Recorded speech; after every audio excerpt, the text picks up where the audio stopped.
Salam sejahtera Malaysia, terima kasih kerana menonton video-video dalam channel ini. Sebelum kita mula, jangan lupa untuk tekan tombol subscribe, share, like dan komen. Let's go! Salam sejahtera dan selamat petang kepada semua pendengar berita panas hari ini. Presiden UMNO tuntut mahkamah berikan keadilan pada Najib. Berita penuh.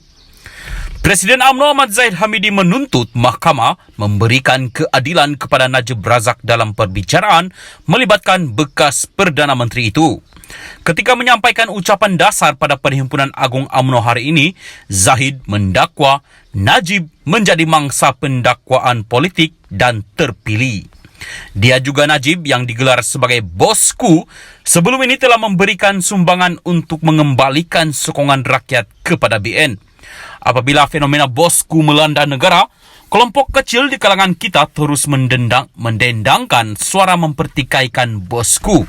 Diulang-ulang isu mahkamah beliau, walaupun kita tahu ia adalah pendakwaan politik dan terpilih. Kita menuntut supaya beliau diberikan keadilan di mahkamah. Kita menuntut supaya pengadilan seadil-adilnya diberikan kepada Datuk Seri Najib, ujarnya. Najib sebelum ini didakwa atas tuduhan rasuah berkaitan 1MDB dan bekas anak syarikatnya SRC International Sendirian Berhad. Dia didapati bersalah atas 7 pertuduhan berkaitan skandal SRC International dan dijatuhi hukuman penjara 12 tahun serta denda RM120 juta ringgit. Bekas Perdana Menteri itu kini RM210 juta ringgit. Bekas Perdana Menteri itu kini menjalani hukuman di penjara Kajang.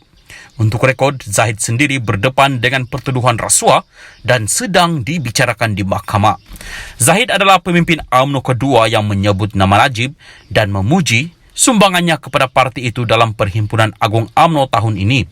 Semalam, Ketua Puteri UMNO Zahidah Zarriq Khan dalam ucapan dasar di Perhimpunan Sayap itu menyamakan Najib seperti Laksmana Hang Tua. Sekian berita. Salam perpaduan.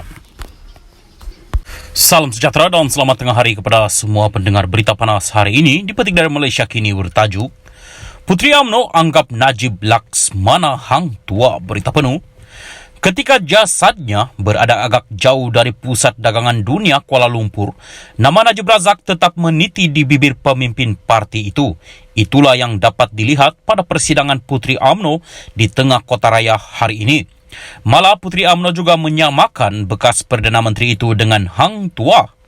Menyampaikan ucapan dasarnya, Zahidah Zarriq Khan berkata, kegagalan UMNO menghargai Najib merupakan punca pengaruh parti berkenaan semakin merosot.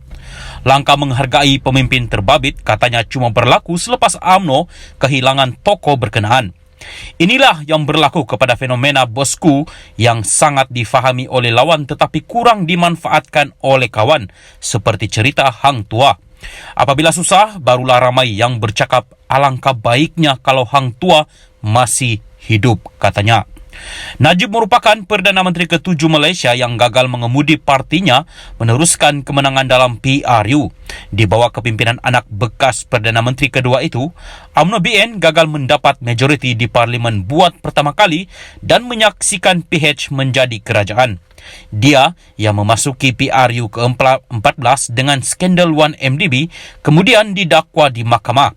Mahkamah Tinggi Kuala Lumpur pada 28 Julai 2020 mensabitkan Najib atas semua 7 pertuduhan membabitkan penyelewengan dana SRC International Sendirian Berhad bernilai RM42 juta ringgit. Najib kini menjalani hukuman 12 tahun penjara selepas rayuannya diketepikan Mahkamah Tertinggi Negara pada 25 Ogos tahun lalu. Zahidah berkata pihak lawan UMNO menyedari bahawa Najib adalah senjata yang digeruni, justru langkah melenyapkan ahli politik terbabit dilaksanakan. Dia berhujah walaupun kalah dalam PRU ke-14, UMNO BN masih memenangi pilihan raya negeri di Melaka dan Johor. Senjata kita yang paling berkesan ialah orang yang bergelar bosku dan dialah juga yang paling ditakuti oleh lawan. Hanya bersenjatakan laman Facebooknya, 2 Perdana Menteri tersungkur. Masihkah kita ingat setiap kali beliau turun mengadakan roadshow, Barisan Nasional digeruni, katanya. Zahidah yang berkata pada masa sama, UMNO tidak cukup pandai mencari keburukan pemimpin lawan selain gagal membina naratif bagi melakukan pembunuhan karakter dan mencipta fitnah. UMNO hanyalah kilang melahirkan pemimpin hikmat dan pembangunan. Kita gagal melahirkan penembak tepat, penabur fitnah dan pembunuh karakter mereka seperti satu persatu, katanya. Dia turut menegur ahli parti kerana gagal mencontohi parti lain dalam usaha mempertahankan ketua masing-masing. Dalam UMNO, katanya, selain musuh di luar, ada pula pihak dalaman yang turut mencari jalan menjatuhkan pemimpin sendiri. Lihatlah, dalam kalangan mereka, beberapa kali mereka kalah pilihan raya tetapi mereka tidak mendesak presiden mereka turun, katanya.